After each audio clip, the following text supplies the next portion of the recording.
Evangelio de Lucas, capítulo 2.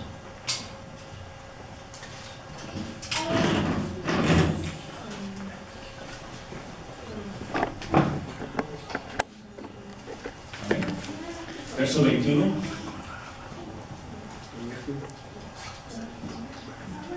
Parece que el de la pantalla no de vacaciones, ¿verdad? Todavía.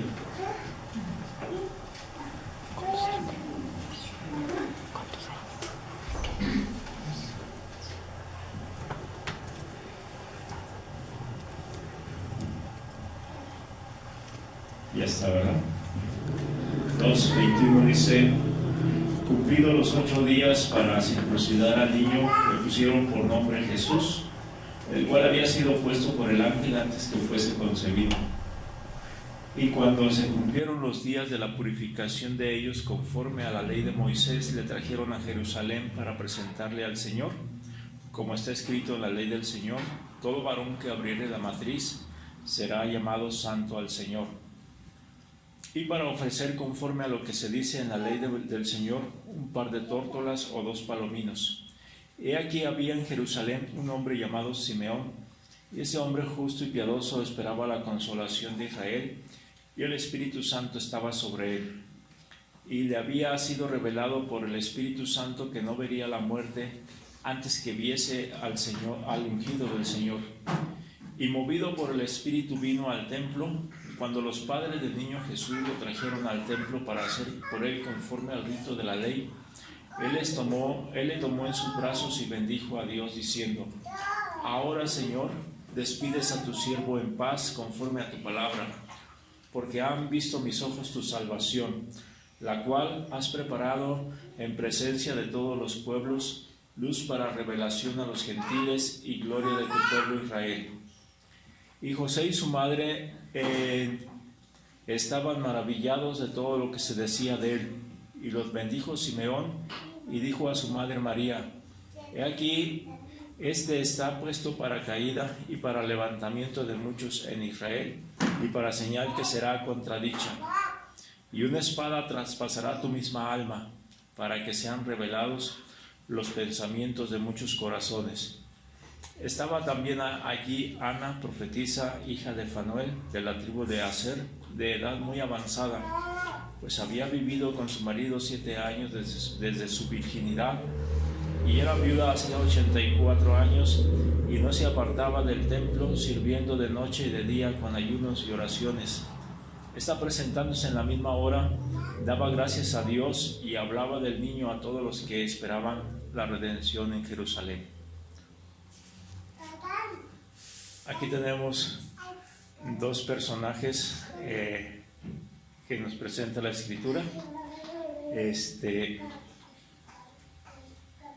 Y vamos a mirar algunos detalles en la vida de ellos, unas características que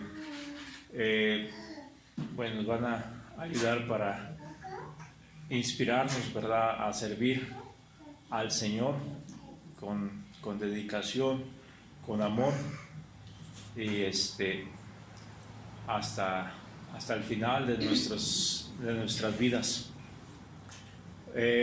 Empezando por el versículo 21, cumplidos los 8 días para circuncidar al niño, cuando hacía un varón judío, a los 8 días tenían que llevarlos al templo. Si quieren, lo vamos a mirar en la misma escritura en Levítico capítulo 12. En Levítico capítulo 12.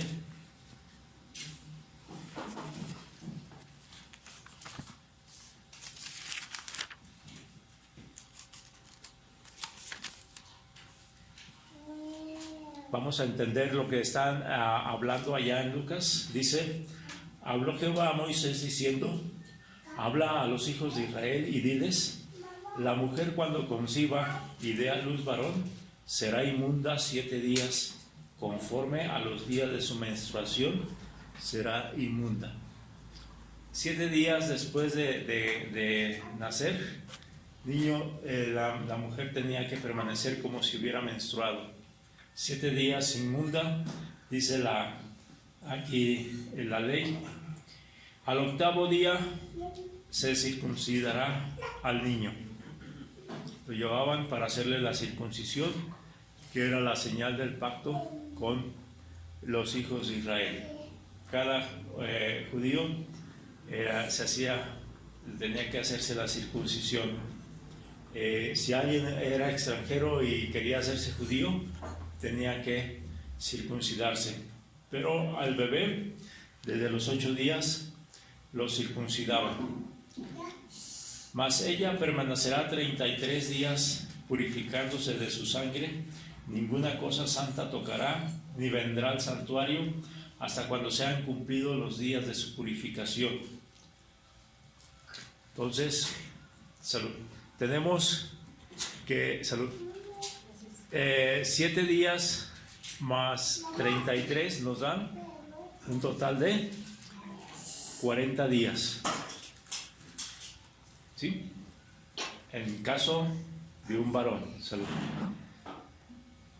Si vemos aquí más adelante, si diera a luz hija, será inmunda 2 semanas, conforme a su separación, y 66 días estará purificándose de su sangre. Es el doble de días si nacía una mujer.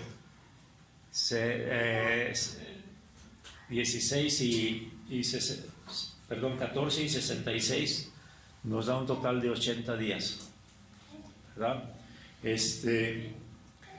Eso en dado caso de que naciera una mujer. Cuando los días de su purificación fuesen cumplidos por hijo o por hija, traerá un cordero de 1 año para holocausto, y un palomino y una tórtola, un palomino y una tórtola para expiación. Fíjense, va a traer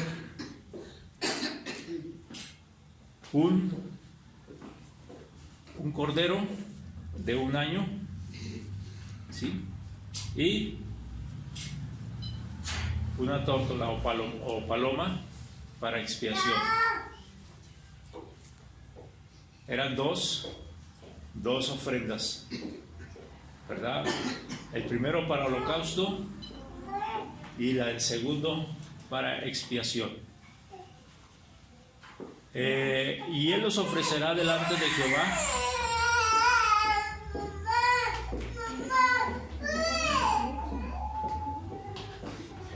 Y él los ofrecerá delante de Jehová y hará expiación por ella, y será limpia del flujo de su sangre. Esta es la ley para los que en la que diera luz hijo o hija. Si no tiene lo suficiente para un cordero, tomará entonces 2 tórtolas o 2 palominos, uno para holocausto y otro para expiación, y el sacerdote hará expiación por ella y será limpia. Entonces, aquí, ¿verdad?, acostumbramos que la mujer tiene una cuarentena, 40 días, ¿verdad?, después de que nace el bebé, para recuperarse. Pero como que se tomó nada más una porción de esta tradición, de esta parte, porque en caso de que fuera una mujer, serían 80 días. ¿Sí? En el hombre 40 y en la mujer 80 días. Iba a ofrecer al final de este tiempo un cordero para holocausto y una paloma o tórtola para expiación. Y si no tuviera lo suficiente, si no tiene para un cordero, podría llevar una paloma o tórtola para holocausto y otra para expiación. ¿Sí? Con este contexto vamos a ver otra vez allá Lucas. Regresamos a Lucas. Capítulo 2, versículo 21. Cumplidos los 8 días para circuncidar al niño, le pusieron por nombre Jesús, el cual había sido puesto por el ángel antes que fuese concebido. Lucas 1:31 nos dice, antes de que concibiese, ahora concebirás en tu vientre y darás a luz un hijo y llamarás su nombre Jesús. Este será grande y será llamado Hijo del Altísimo, y el Señor Dios dará el trono de David su padre. Aquí el ángel se le había presentado a María. En el verso 30 nos dice, entonces el ángel le dijo, María, no temas porque has hallado gracia delante de Dios. Quiero que meditemos un poquito en esta frase que también se usa mal, ¿verdad? Cuando el ángel le dice a María, no tengas miedo, has hallado gracia delante de Dios. Esa gracia que parece que tenía María no es realmente que María tuviera gracia, ¿sí? Porque cuando se nos repite aquel credo, María llena eres de gracia, no es verdad. María no es la que tiene la gracia la tiene Dios. De Él viene la gracia, ¿sí? Toda la gracia es el don no merecido hacia nosotros, el regalo no merecido. Nosotros no merecemos nada de parte de Dios. Y cuando Dios le dice, el ángel le dice a María, no tengas temor, no tengas temor porque has hallado gracia delante de Dios. Dios escogió a María y le puso, ¿verdad?, para que tuviera esa gracia, esa gracia de Dios, para que no le fuera a pasar nada, para que no fuera dañada. Entonces, María ha hallado gracia delante de Dios. Dios puso su gracia hacia María, como la puso a todos nosotros que hemos creído en Jesús como nuestro Señor y Salvador, porque sin la gracia de Dios no seríamos salvos. Sin la gracia de Él nadie puede ser salvado, ¿verdad? Entonces no podemos hacer nada, no hay ninguna obra, no hay nada que podamos hacer para pagar el precio de nuestro pecado. Merecíamos la condenación, pero la gracia de Dios que se desbordó a través de Jesucristo en nuestra vida es la que nos permite estar, ¿verdad?, en la presencia de Dios, obtener ese regalo de Dios. Vamos al capítulo 2, verso 22.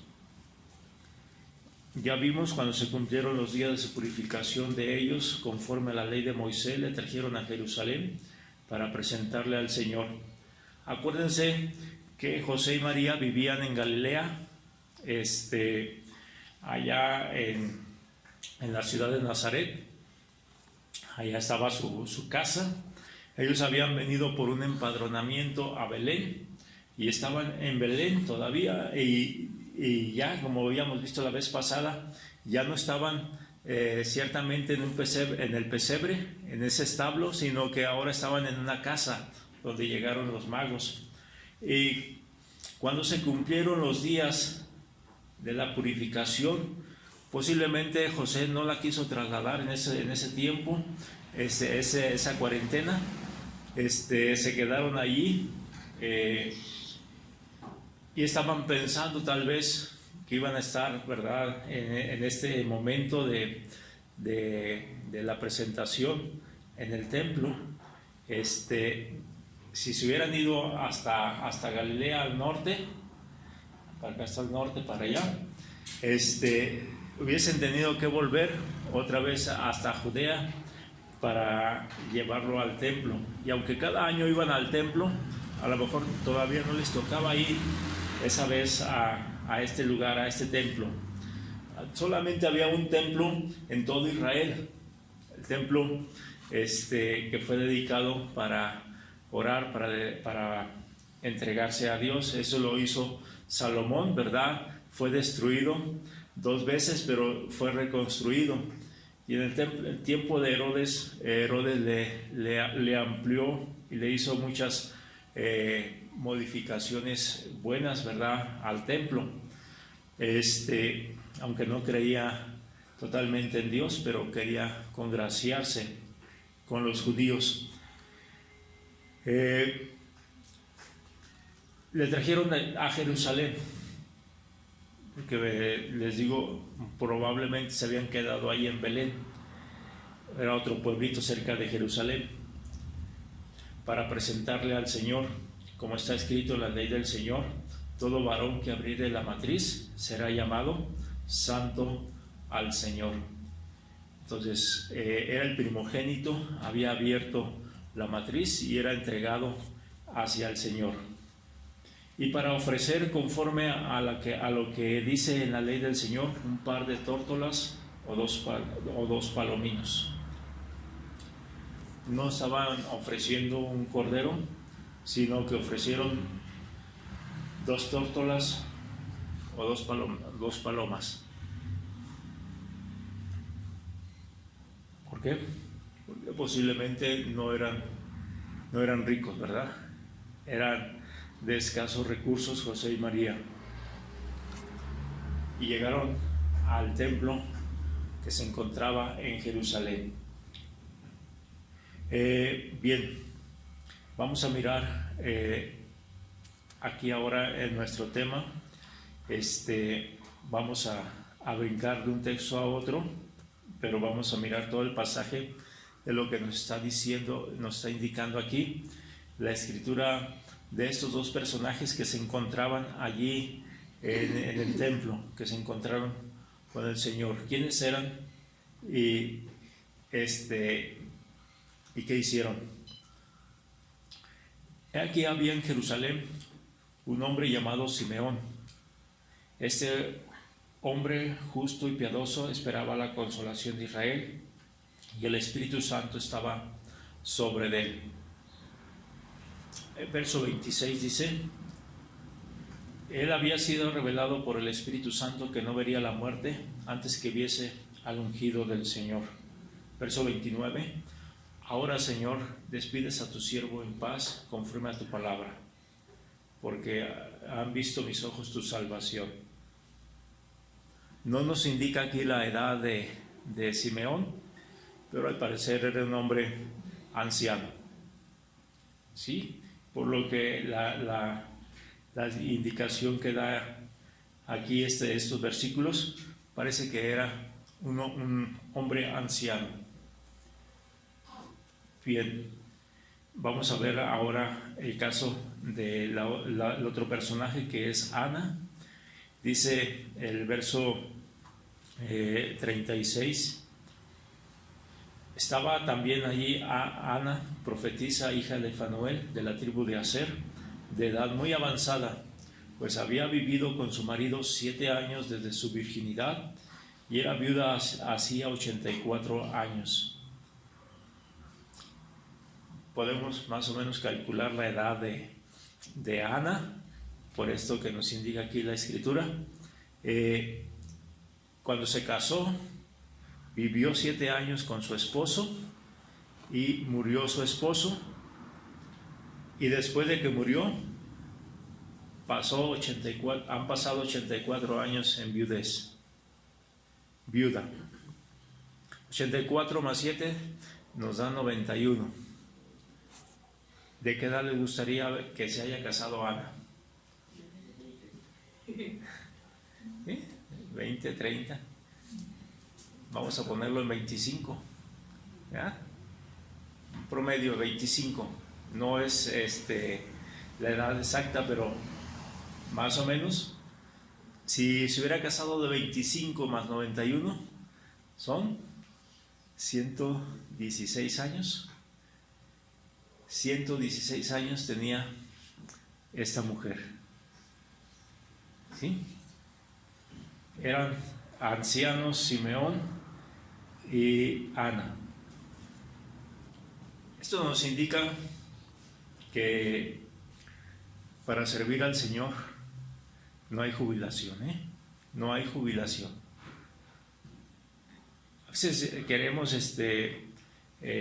decimos algunos que si yo tuviera 18, 20 años, yo serviría al Señor con más ganas y me entregaría completamente al Señor, pero ahora que ya estoy viejo, ya pues el Señor entiende que ya me duele todo, ¿verdad? Que ya no puedo hacer lo mismo.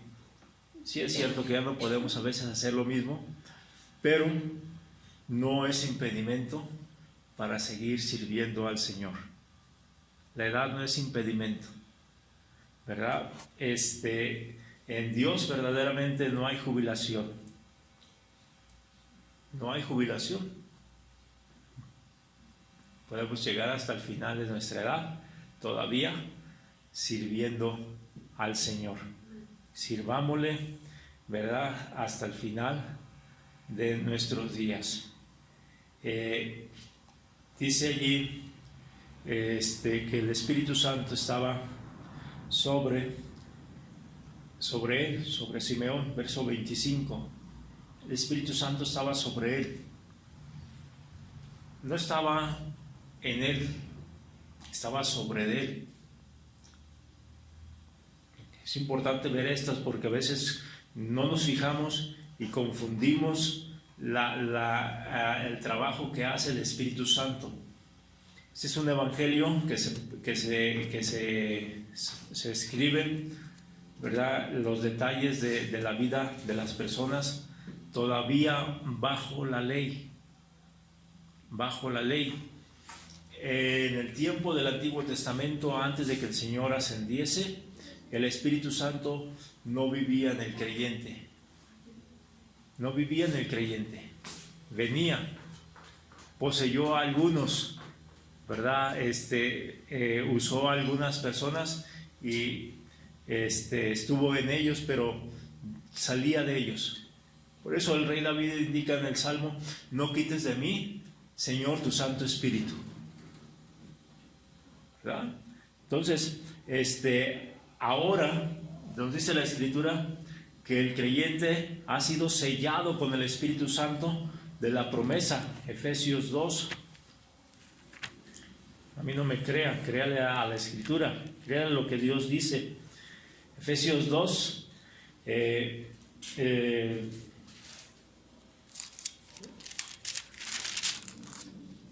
perdón, es 1:13. En él también vosotros, habiendo oído la palabra de verdad, el evangelio de vuestra salvación. ¿Cuál es el evangelio de nuestra salvación? Jesús, que murió y resucitó por nuestros pecados, ¿verdad? Es nuestro evangelio. Habiendo creído en él, fuiste sellados con el Espíritu Santo de la promesa. Sellados, que son las arras de nuestra herencia hasta la redención de la posesión adquirida para alabanza de su gloria.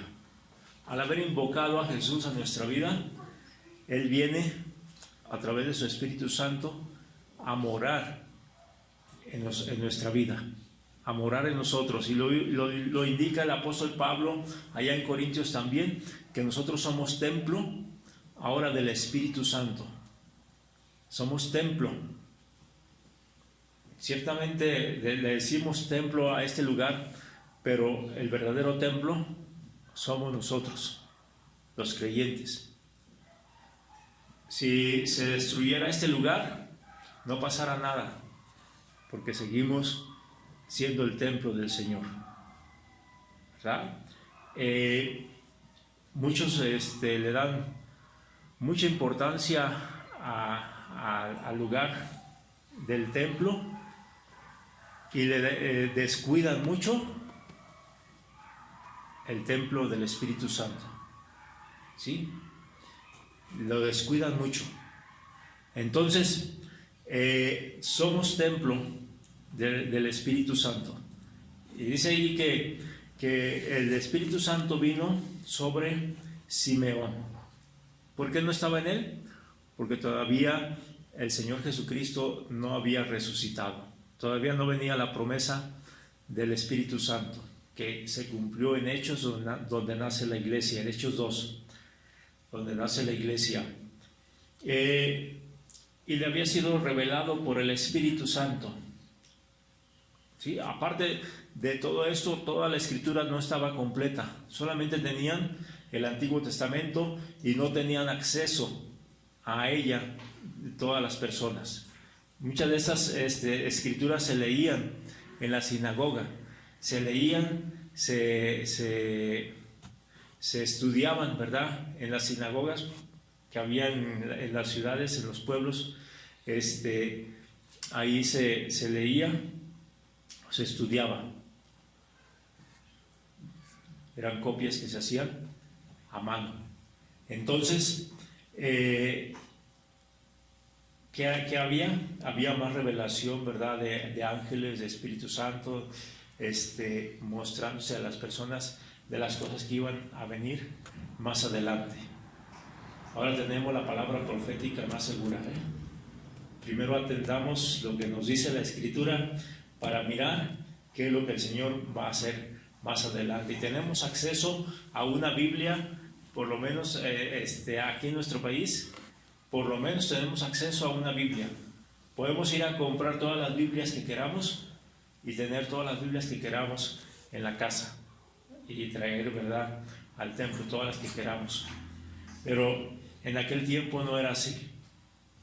Entonces, cuando alguien me dice que le reveló algo el Señor, yo siempre voy con mucha precaución, porque se dejan guiar por cualquier revelación de cualquier espíritu y no ponen atención a los espíritus, ni los prueban para ver si son de Dios. Aún si un ángel del cielo nos revela algo diferente a lo que Dios nos ha revelado, es un mentiroso. ¿Sí? Se me apareció un ángel y me mostró unas tablas de oro y ahí ya hizo su religión, y todo contrario a lo que dice la palabra del Señor. Le dice que el hombre puede ser polígamo, puede tener muchas mujeres, si las puede mantener. Cosas contrarias a lo que dice la Escritura, ¿verdad? No creen en Jesucristo como el único Señor y Salvador. Tienen un ídolo ahí que es José Smith. Ese ángel no era de Dios. Así se vea lo más hermoso, lo más precioso, no es un ángel de Dios. Tengamos cuidado con eso, hermanos. Atentamos más a la palabra de Dios, concentrémonos más en lo que dice la Escritura, porque es la verdadera profecía de Dios, la verdadera revelación de Dios está en su palabra. ¿Sí? Pero por flojera no leemos la Biblia, pero sí queremos que Dios se nos manifieste, y cuando vemos que el diablo aprovecha esto, se nos manifiesta el diablo y ya creemos lo que nos dice el diablo y ya le hacemos menos caso a la Escritura.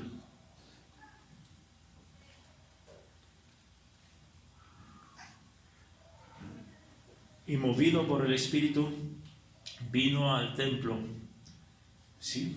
El Espíritu Santo le estaba indicando que fuera hacia el templo, llegar a este lugar. Bien, vemos aquí otra característica de estos personajes. Dice que Simeón era un hombre justo y piadoso. Justo y piadoso. En sí no hay una justicia del ser humano que pueda llevarle delante de Dios por sus obras, por lo que Él es, ¿verdad? Porque también nos dice la Escritura que no hay justo ni aún uno.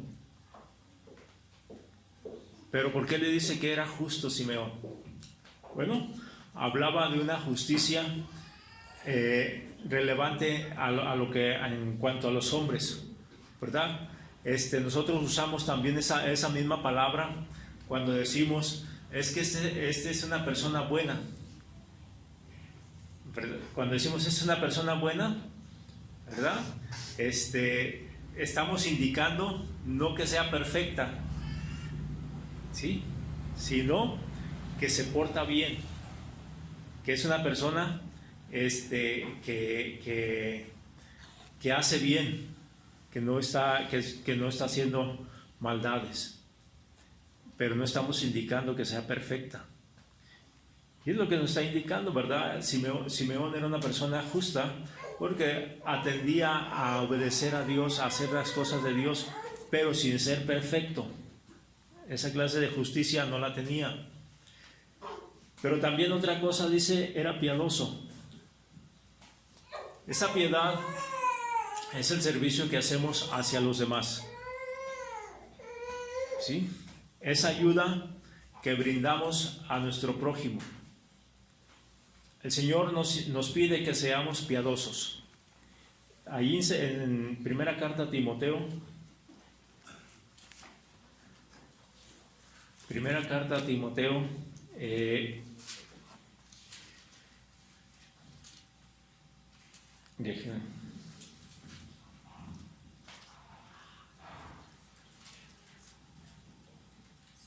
capítulo 4, dice el verso 7, desecha las fábulas profanas, es lo que le estaba diciendo ahorita.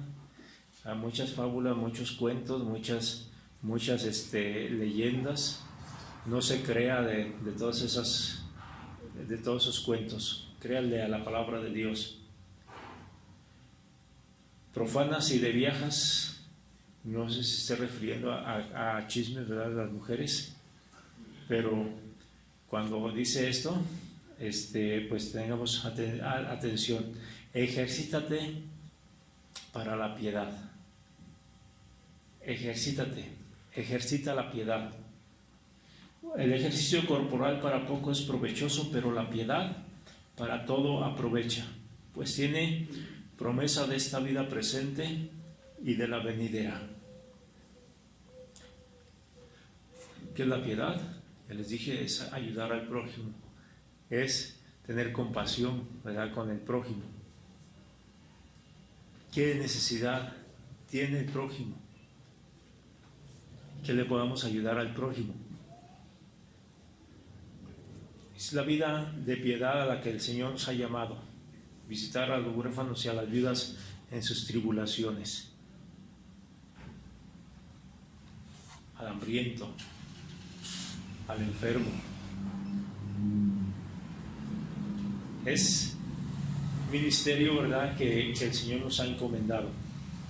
Y Simeón tenía esta cualidad.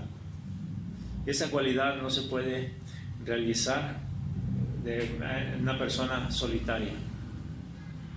Él tenía un compromiso, ¿verdad?, cada vez que venía al templo, y podía servir de esta manera, mostrando su justicia, o sea, sus buenas obras y su piedad. Creo que está indicándonos que constantemente asistía a este lugar. Vamos a verlo ahora en el caso de Ana. Dice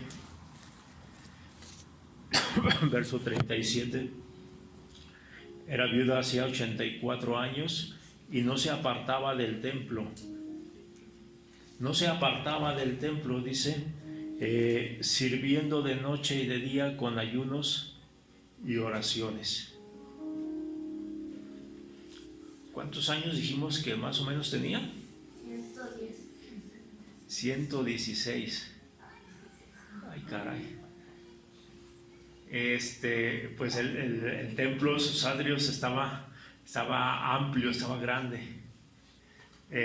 No sé qué distancia estaba su casa ahí en Jerusalén del templo, pero dice que venía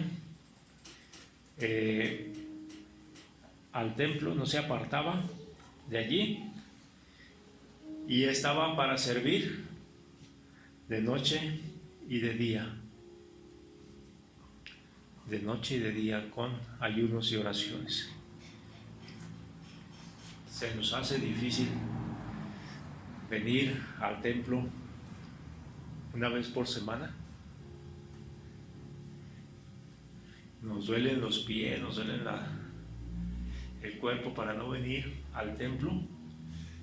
Imagínense cuando tengan 116 años para venir al templo. ¿Cómo se llamaba el hermano que está en tu iglesia ahí en Oaxaca, que se venía desde bien temprano? El hermano Modesto.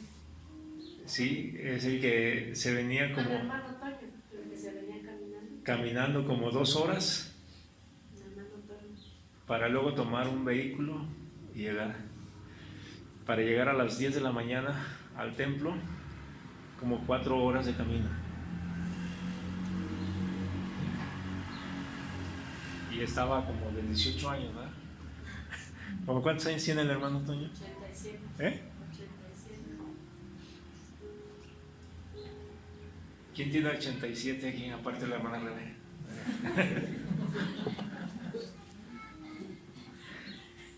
Sí. Caminando 2 horas, hermanos. No caminamos mucho nosotros, no caminamos casi nada, ¿verdad? Pero él ahí era constante, era de los más constantes ahí en la iglesia. Entonces, aquí nos sorprende también Ana, con su edad y su constancia para servir al Señor en el templo. Entonces, qué hermosa cualidad de esta mujer. Ana significa gracia o graciosa, ¿verdad? Ahí estaba, ¿verdad? Esa mujer graciosa sirviendo a esa edad en el templo. Ya, ¿para qué voy al templo, verdad? ¿Para qué? Ya estoy bien cansado, ya no puedo hacer nada. Sí puede hacer. Puede venir a orar, puede venir a ayunar. Sí puede hacer todavía. ¿Verdad? Puede venir a orar, todavía puede hacer algo. Entonces, no se crea que no puede hacer nada todavía a esa edad. Hay otra cosa que todavía pueden hacer o podemos hacer cuando somos ancianos. Dice aquí verso 29, dice Simeón: ahora, Señor, despides a tu siervo en paz conforme a tu palabra, porque han visto mis ojos tu salvación, la cual has preparado en presencia de todos los pueblos, luz para revelación a los gentiles y gloria de tu pueblo Israel. Y José y su madre estaban maravillados de todo lo que se decía de él. Cuando Simeón toma al niño, ¿verdad?, al bebé, empieza a decir esto. Parece que no lo está diciendo solamente a José y María. Sí, había al parecer más gente allí, y empieza a mostrarles que ese niño es el ungido de Dios, es el ungido. Por lo menos estaba José y María, les digo, y José y María estaban escuchando que su bebé era el ungido. Ya habían oído este mensaje de los ángeles, ya habían oído a aquellos magos que lo que les estaban diciendo, ya habían oído a aquellos pastores lo que les había acontecido, lo que Dios les había indicado. Y María dice que meditaba siempre aquellas palabras de estas personas, pero ahora que se encuentran, ¿verdad?, después de nacido el bebé, 40 días después, con este hombre Simeón, y les dice estas cosas, ellos están maravillados de lo que está diciendo, lo que se decía de él. Parece que no solamente lo estaba diciendo Simeón, sino otras personas ahí que estaban en ese momento hablando también. ¿qué se decía? Que Él era el ungido, que Él era el Salvador. ¿Qué pueden hacer las personas mayores cuando ya no pueden a cargar cosas, o a veces limpiar, barrer en el templo, otras áreas del trabajo en el templo? ¿Qué podemos hacer? Seguir hablando de Jesús, seguir diciendo quién es Jesús. Es lo que podemos hacer. Cuando llega uno a la edad de la vejez, ay, me duele aquí, ay, tengo que ir al doctor, ay, que tengo que... Y pura quejadera, ¿verdad? ¿Y por qué mejor en lugar de quejarnos estamos diciendo Jesús es el Salvador? Jesús es el que salva. Jesús vive, Jesús está reinando, Jesús pronto viene, Jesús, y seguir hablando de Jesús. Pero en lugar de los chismes, de las quejas, sería muy bueno, ¿verdad?, que siguiéramos hablando de Jesús. Simeón lo estaba haciendo. Vamos a ver a Ana, verso 38. Esta, Ana, presentándose en la misma hora, en la misma hora, en ese momento que estaban presentando al niño, ¿verdad?, llegó Simeón movido por el Espíritu, y Ana también llega en ese momento, probablemente también movida por el Espíritu. Pero están allí en la misma hora. Cuando el Espíritu Santo me dice que yo tengo que ir a un lugar, acatemos, hermano, esa orden del Espíritu Santo, que el Espíritu Santo nos está moviendo a la voluntad de Dios. Le dijo a Felipe, vete al desierto. Felipe, un evangelista que tenía evangelizando ahí en el pueblo día tras día, a la gente le hablaba de Jesús, y le dice, vete al desierto. Pero Señor, allá no hay gente, ¿a quién voy a evangelizar allá? No cuestionemos a Dios. Cuando el Señor nos indica con el Espíritu Santo, ve allá, hagámoslo. Llega allá al desierto y ve un carro de esos de carruaje, y le dice, acércate a ese carro. Cuando llega al carro, entiende por qué Dios lo llevó allí, y empieza a hablarle de Cristo a aquel etíope. Cristo es el Salvador. Y llega el Evangelio al norte de África. Todo porque Felipe obedeció la indicación del Espíritu Santo. ¿Qué nos indica el Espíritu Santo? Hagámoslo. Hagamos eso que nos está indicando el Espíritu Santo ahora. Y dice que en esa misma hora, presentándose en la misma hora, si hubiera llegado más tardecito, ya no hubiera encontrado al niño Jesús, no lo hubiera visto. Ay, pues es que yo estoy viejita y pues apenas puedo caminar, y por eso agarra tiempo, ¿verdad?, para poder llegar a la hora. Cuando el Espíritu Santo nos dice esa es la hora, tenemos que agarrar tiempo para estar a la hora.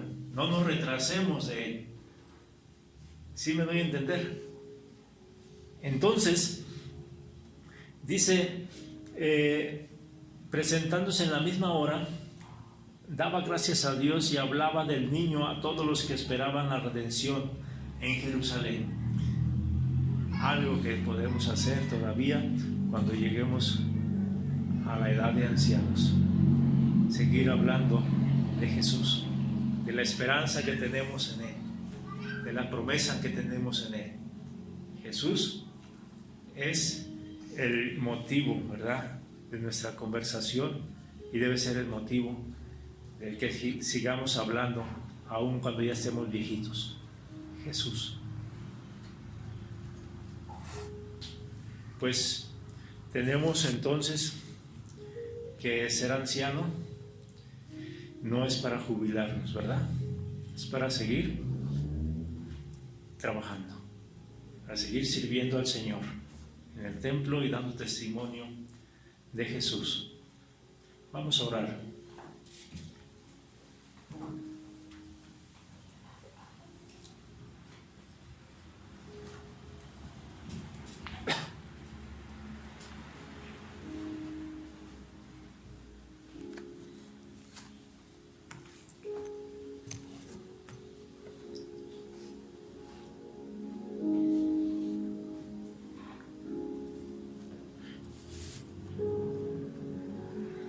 Qué ejemplo de Simeón y de Ana, ¿verdad? Para nosotros, para nuestra vida.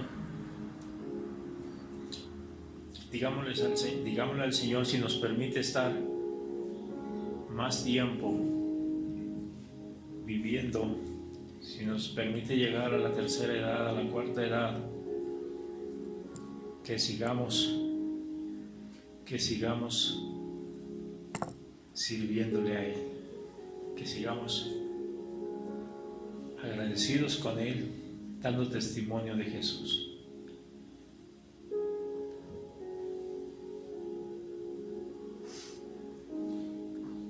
Gracias, Padre, por tu palabra, por esos ejemplos que has puesto allí, Señor, para mostrarnos que podemos seguir sirviéndote, que nos inspiran, Señor, si todavía no lleguemos a la edad adulta, a reflexionar que nuestras fuerzas todavía son para ti, Señor, que lo que somos debe ser centrado para ti, pero que cuando lleguemos a la edad adulta, a la edad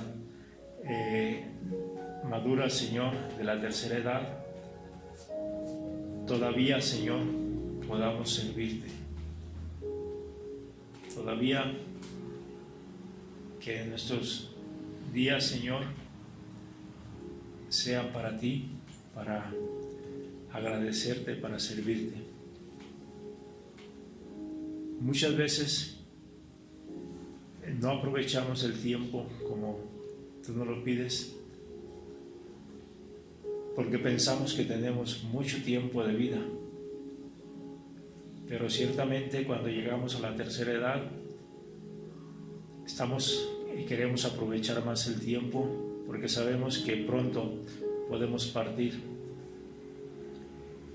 Pero ayúdanos a aprovecharlo bien, siguiendo hablando de Jesús, sirviéndote a ti, Señor, con ayunos, oraciones,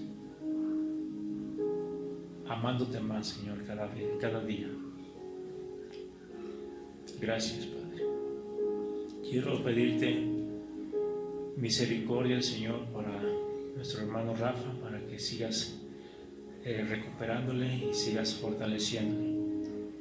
Pedimos que tu gracia sea sobre él para que manifieste tu gran poder. Gracias, Dios, en el nombre de Jesús. Amén.